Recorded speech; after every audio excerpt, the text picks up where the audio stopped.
Assalamu alaikum everyone. So finally the wait is over. We have with us Mr. Ayman Khan, top scorer from Mission E. He got 672 marks out of 720. और ये celebration का night है, ये रात जो है belong करता है मिस्टर ayman को. तो मैं बिना कुछ कहे ayman को डायरेक्टली माइक माइक हाथ में थमा के पूछना चाहता हूँ कि मिस्टर ayman कैसा लग रहा है आपको? हाउ इज द जोश? अस्सलाम वालेकुम।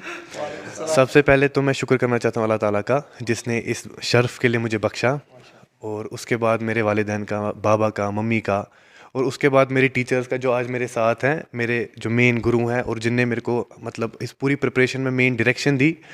तो मैं यही कहना चाहूँगा कि सबको थैंक्स है, जो मेरे को जितने पिछले टीचर्स हैं, जो ये अभी के मेरे टीचर्स हैं, इनने मेरे को बहुत ज़्यादा हेल्प किया है। जिस तरीके से मतलब आपको हम बताते हैं कि आपको ट्यूशन में ज़रूरत पड़ती है, आपको मटेरियल की, आपको टेस्ट्स की, इनका सब कुछ कोइंसाइज था। इनकी डीपीपी जो थी वो काफ़ी अच्छी थी, और जितना कि आपको ज़रूरत होता है, कुछ जंक नहीं था, कुछ बाहर का नहीं था, एकदम क्रिस्प था।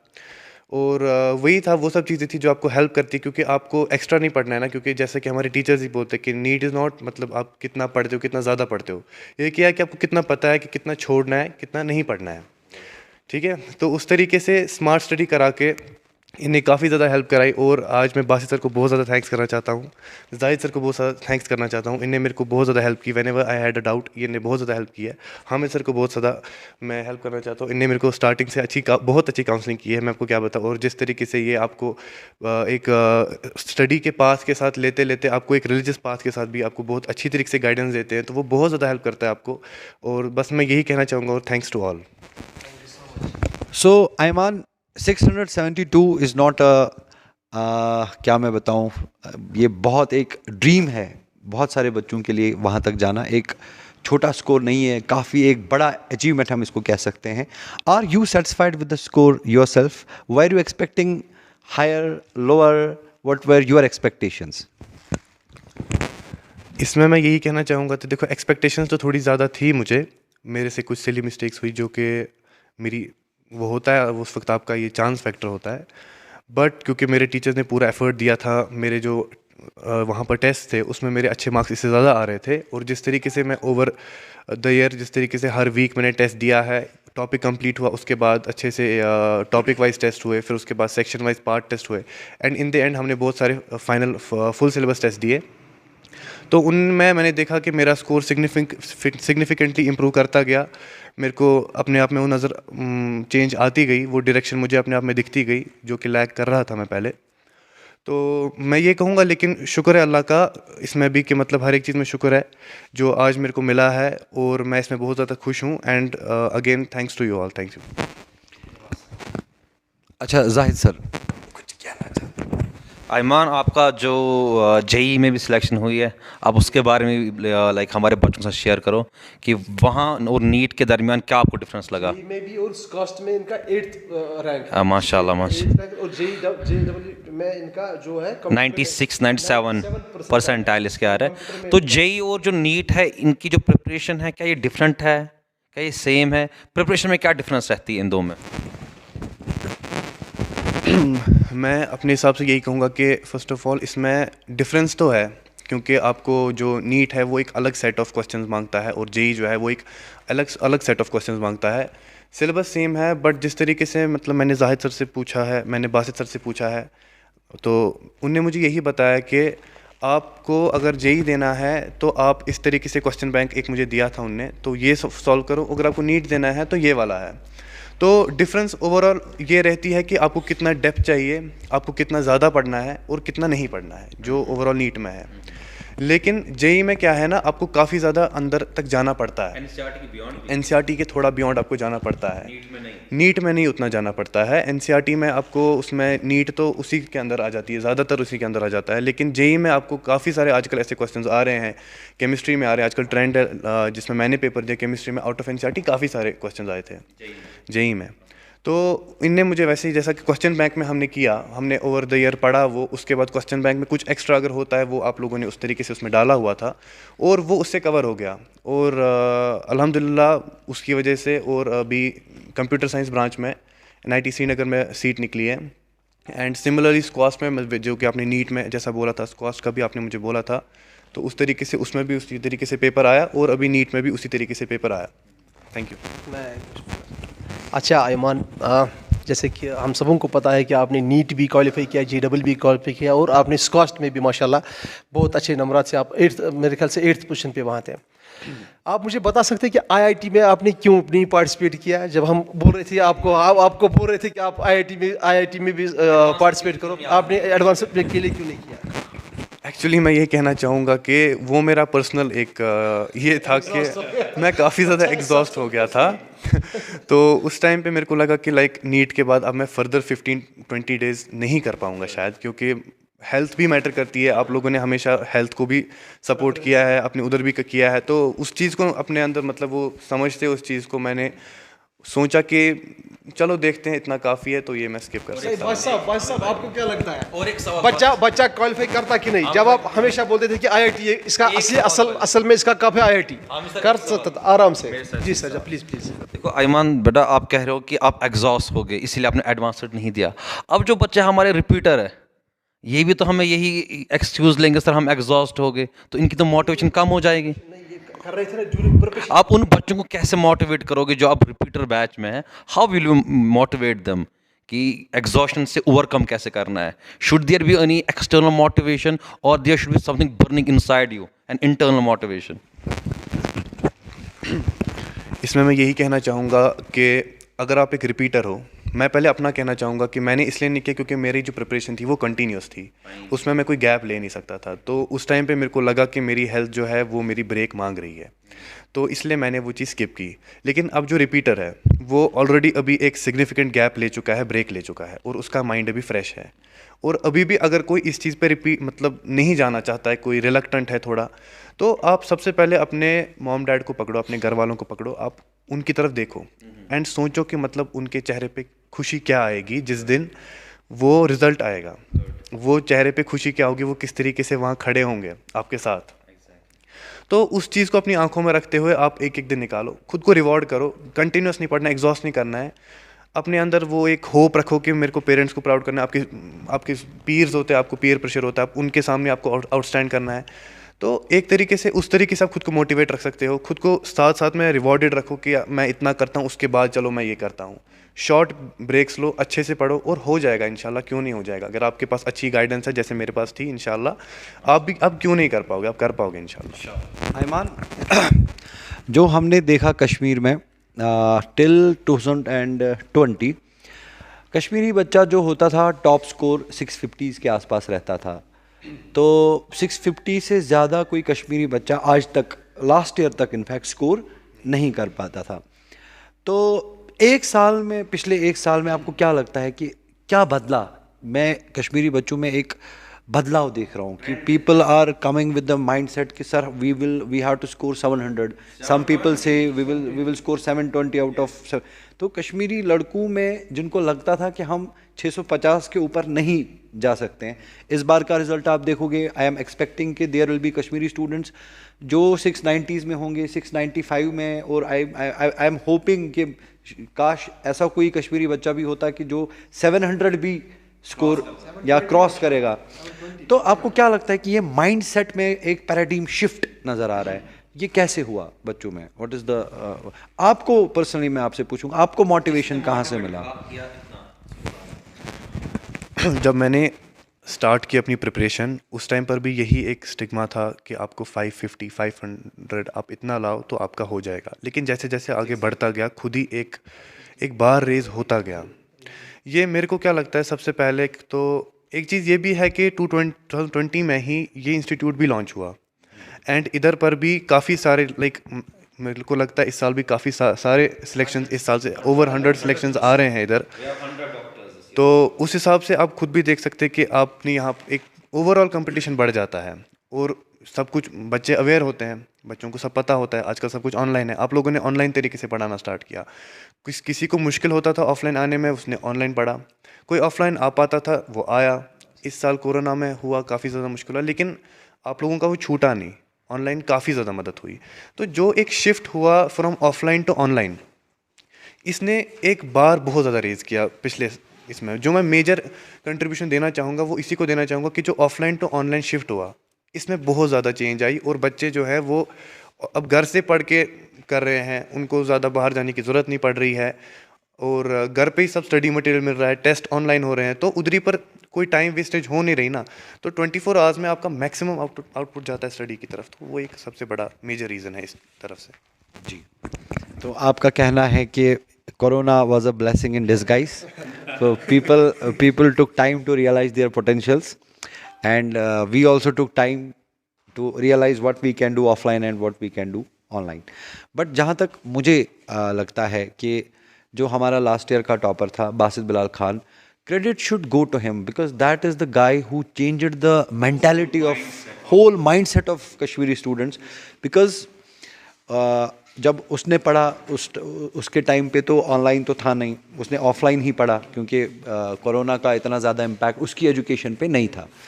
तो मुझे लगता है कि आप उसको किस नज़रिए से देखते हो कि जो उसने स्कोर किया 695, he created a history that time and it was a score which was achieved first time in the history by a Kashmiri student. He was just short of 4 or 5 questions to be the national topper. What do you feel? What is his role in inspiring the students, and what do you want to say about it? जो ही last year का वो result आया और बासित भैया थे वो इस तरीके से टॉप किया उनने, तो वो एक उनका एक फेस वैल्यू बना। जिस तरीके से उनने वो एक उनका भी एक बहुत ज़्यादा इंपॉर्टेंट रोल है क्योंकि बच्चों ने उनको देखा, मैंने उनको देखा। जब उनको देखा तो समझ आया कि नहीं मतलब पॉसिबल है इतना स्कोर करना और हो चुका है एक बार, मतलब records are meant to be broken. उनने वो तोड़ दिया और उसके बाद समझ काफ़ी ज़्यादा आ गया कि नहीं हो सकता है। एक धूल थी कि वहाँ नहीं जा सकता कश्मीरी बच्चा, मगर जब वो हट गई ना तो सबको दिखाई दिया कि वहाँ उसके नीचे था क्या। और कितना ज़्यादा मतलब कितने सारे स्टूडेंट्स हैं जिनने उनको फॉलो किया, बहुत सारे थे इंक्लूडिंग मी। उनने जिस तरीके से बोला और मैं मतलब खुद को खुश नसीब समझता हूँ कि सेम सेट ऑफ टीचर्स मुझे भी मिले, तो उस हिसाब से उनको फॉलो किया, उनका वो फेस वैल्यू समझा कि वो जो है वो आज किस तरीके से है, क्यों है, जहाँ पर वो है उनके पीछे मकसद वो कहाँ से आए, उनने किस तरीके से अपना गोल अचीव किया और क्या सेट किया था, उनने वो शेयर किया हमारे साथ। उनने अच्छे तरीके से बोला, वो बार सेट किया हमारे लिए और हमारे को भी एक क्या बोल सकते हैं कि एक फायर अंदर आ गई हमको कि नहीं हम भी करेंगे, हमें करना है। उनने किया, हम भी करेंगे। 695 हम 700 करेंगे, उनने उस तरीके से कहा, तो हमें भी लगा कि नहीं मतलब 695 नहीं 700 करना है, हमें मेहनत करनी है, हमें बहुत ज़्यादा मेहनत करनी है। तो इस लिहाज से हमारी वो काफ़ी ज़्यादा मदद हुई। अच्छा, आपका जो सब्जेक्ट कॉम्बिनेशन था, वाज इट PCB और इट वाज PCMB?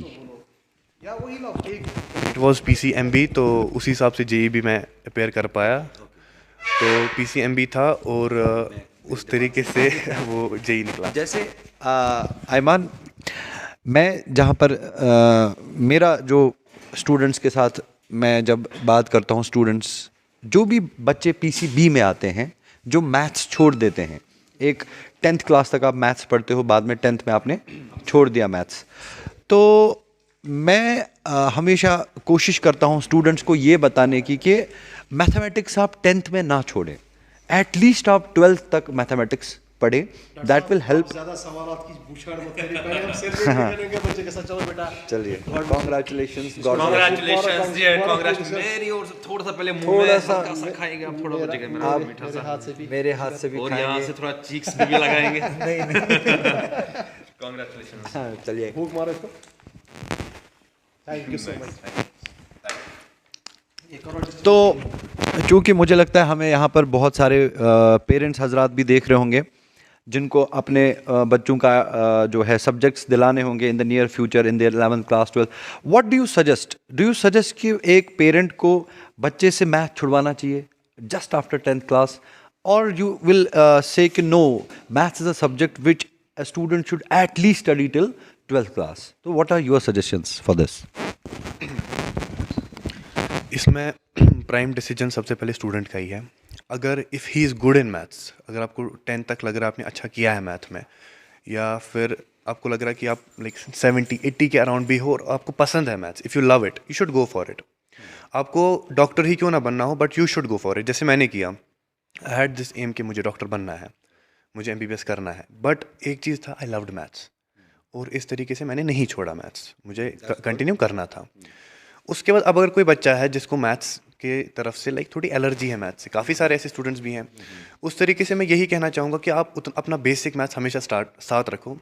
जिस तरीके से आप ही ने पढ़ाया हमको, आपने हमको बेसिक मैथ्स फिजिक्स का जितना भी ज़रूरी था वो आपने पढ़ाया। 12th में या 11th में जो भी बच्चा मतलब 10th पढ़ता है मैथ्स और जो इसमें ज़रूरत होता है फिज़िक्स में, वो आपने उस तरीके से हमको समझाया कि ताकि एक 10th का बच्चा भी समझ सके। तो वो एक नीड नहीं पड़ी कि मैं अपना एक्सटर्नल मैथ भी यूज़ करूँ, ठीक है, जो मैंने पढ़ा था। जितना बेसिक मैथ्स आपने पढ़ा है वो ज़रूरी है, वो काफ़ी अच्छी तरीके से आपने समझाया। बट इतना मैं ज़रूर कहूँगा कि अगर आपको मैथ्स पसंद है, शुड गो फॉर इट, आपको छोड़ना नहीं चाहिए, भले ही आपको डॉक्टर बनना हो।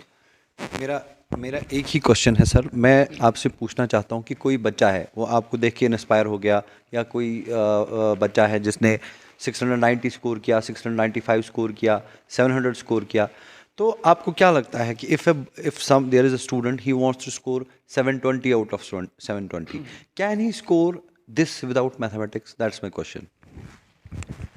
येस ही कैन, बट उसको जितना फिज़िक्स में और केमिस्ट्री में ज़रूरत है उतना उसको करना पड़ेगा, आपको उतना आउटपुट देना पड़ेगा अपने में, क्योंकि फ़िज़िक्स और केमिस्ट्री 11th-12th का आपको एक बेसिक तो आपको मांगता है वो मैथ्स का, और थोड़ा थोड़ा तो आपको 11th-12th का जो मैथ्स है उसमें भी मांगता है। चलो आप ट्रिगो ले लो, जो भी बच्चा, अगर मुझे कोई देख रहा है आप समझ सकते होगे। तो उस तरीके से आपको बेसिक मैथ्स को हमेशा अपने साथ रखना है, आपको मैथ्स को कभी साइड लाइन नहीं करना है, क्योंकि वरना आपकी कैलकुलेशन वीक हो जाएंगी। आप फिज़िक्स को समझ पाओगे मगर आप उसको इन इक्वेशन फ्रेम नहीं कर पाओगे। आप एक फिज़िक्स को एज थ्योरी ही देखते रह जाओगे, केमिस्ट्री को एक थ्योरी देखते रह जाओगे। What I wanted to hear actually. या तो मैं यहाँ पर अपने सारे बच्चों को ये बात जहन में डालना चाहता हूँ कि आयमान का ये कहना है कि इवन इफ आप मैथ्स को एज अ सब्जेक्ट ना लो, आप पीसीबी कॉम्बिनेशन लो, लेकिन आप लोगों को मैथ्स हमेशा पढ़ते रहना है। मैथ्स को आप एज अ सब्जेक्ट छोड़ो, लेकिन फोकस मैथ्स से हटाना नहीं है, क्योंकि जब तक आपका मैथमेटिक्स अच्छा नहीं है आपका फिजिक्स कभी भी अच्छा नहीं हो सकता। तो I will suggest my students who are watching me कि try to develop an interest towards mathematics, try to study mathematics, and it will make your physics and chemistry both of the subjects strong. Ayman, Ayman के साथ साथ जो हमारे बाकी toppers है, जिसमें नदीम है, नदीम बेटा है, तजमुल है, तैमूर है, there are many other toppers, Rabia है, बहुत सारे बच्चे हैं, एंड इंशाल्लाह we are expecting about 100 selections, 100 doctors this year. I congratulate all of you, mission E की तरफ से आप सबको मुबारक हो, यू मेड अस प्राउड। इंशाल्लाह आपके साथ भी इंटरव्यू करेंगे, आपको भी यहाँ पे लाएंगे। एंड बस आयमान से एक लास्ट सवाल प्लीज़। सवाल यह है कि आयमान, अभी जो रिपीटर बच्चे जिनके साथ मैं भी इंटरेक्ट कर रहा हूँ, उनका बस एक सवाल है, जो ये पीर प्रेशर रहता है ना इन पे, यानी द पेरेंट्स कंपेयर, तेरा जो एक बैचमेट है, ये क्लासमेट, ये सिलेक्ट, आप क्यों सिलेक्ट होगे? उन पेरेंट्स को क्या आप नसीहत करते हो, क्या मैसेज भेजते हो, और उन बच्चों को क्या आप मैसेज भेजते हो जो वैसे पेरेंट्स जिनको ज़्यादा पीर प्रेशर डालते हैं? ये ज़रूरी है।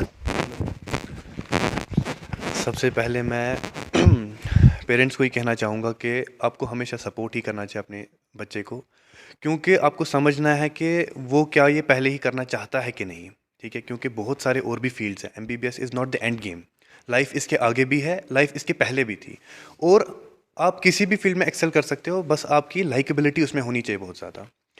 तो आपको पहले पूछना अपने बच्चे को, और खुश मिजाजी से पूछना है कि आपको करना क्या, आप करना चाहते हो। अगर उसको करना है, यू शुड सपोर्ट हिम और हर, क्योंकि अगर आप उसको सपोर्ट करोगे वो खुश हो जाएगा, क्योंकि वो एक एनर्जी आती है इंसान में। जब आप सुबह उठते हो, आपको रोज़ एक ही चीज़ करनी पड़ती है, आपको बोलता है, आपको रिवाइज़ करना पड़ता है, तो इंसान को जो कीप गोइंग रखता है, जो मैंने आपको स्टार्टिंग में ही बोला कि इंसान को, मेरे केस में भी ये रहा कि मैंने अपने पेरेंट्स से बहुत ज़्यादा मोटिवेशन ली है कि मैं वो स्माइल अपने सामने देखता था कि वो दिन कौन सा होगा जब वो होगा। तो आप वो स्माइल उनको दिखाइए कि मतलब अभी भी है, खाली उसी दिन नहीं आएगी, अभी भी है। आप कोशिश कर रहे हो, आप हर दिन कोशिश कर रहे हो, आप अपना 100% दे रहे हो, आप करो। हर एक सेम नहीं होता है, आप उसको चांस दो। कोई रिपीटर में आ रहा है, अभी नहीं हो रहा है उसका, मैं यही कहूँगा आपको कि उसको अच्छे से करना है, उसको सपोर्ट करना है पेरेंट्स को। उसको ज़्यादा बोलना नहीं कि मतलब उसका हो गया अभी आपका नहीं हुआ, बोलना है कोई बात नहीं, आप कर लोगे। टिपिकल कश्मीरी क्या होता है पेरेंट, वो ज़्यादा एक्सपेक्ट करता है, टिपिकल कश्मीरी पेरेंट वो ज़्यादा बच्चे से एक्सपेक्ट करता है। चलो अगर हम अब पेरेंट्स को चेंज ना कर पाएँ, बिकॉज हम मैसेज वैसे कन्विंस उनको नहीं कर सकते कि we can change the parents. अब बच्चे को कैसे आप ये बोल रहे हो कि बच्चा उस प्रेशर को कैसे हैंडल करे and go along with the studies, वो इंपॉर्टेंट चीज़ है। सबसे पहले उस बच्चे को रिटेलिएट नहीं करना चाहिए अपने पेरेंट्स को। ही शुड लिसन, उसको चुप रहना है। सुना, ठीक है, अब उसको समझ आ गया कि मेरे पेरेंट्स को कुछ मुझसे एक्सपेक्टेशन है, चलो ही कैन डू दिस। कोई भी कर सकता है, ऐसा नहीं है ना। मतलब मैं आपको कह रहा हूँ 672, ऐसा भी आपको एक ही को फॉलो नहीं करना है। बहुत सारे और टॉपर्स हैं मेरे साथ यहाँ पर, कितने सारे भाई बहन हैं जो और मेरे साथ कर चुके हैं। आपको उन सबको देखना, उनकी सिलेक्शन हो रही है। आप देखो कि आप देखो उन सब ने क्या किया, और आप फिर देखो कि आपकी मेंटालिटी उसमें कहाँ मैच करती है। आप प्योरली किसी को फॉलो जब करोगे, एक बंच को करोगे, किसी इंस्टीट्यूशन को करोगे, आपको फिर आपका नेचुरल इंस्टिंक्ट खुद बोलेगा कि आप कहाँ पर लाई करते हो, आपको किस तरीके से जाना है। ठीक है, तो और मैं ये कहना चाहूँगा कि खुद को इस तरीके से रखो, आप ऐसे कंपटीशन में स्टैंड करो। आप समझो कि मेरा टारगेट ये है, मुझे 700 लाने हैं, मुझे 690 लाने हैं।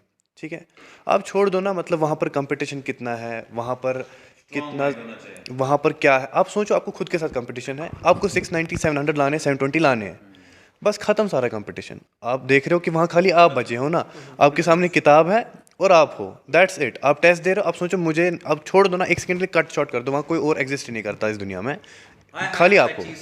यस, क्योंकि खत्म सारा कंपटीशन, आपके दिमाग में खत्म। आपको टाइम लगेगा थोड़ा इसमें सोचने में, बट जैसे जैसे आप करते जाओगे ना, आप देखोगे आपका स्कोर भी बूस्ट होगा, आप एकेडमिकली भी अच्छे कर रहे हो, आपके पेरेंट्स भी खुश होंगे, आपके ओवरऑल एक एटीट्यूड में अच्छा बिहेवियर चेंज आएगा। One last question to Ayman.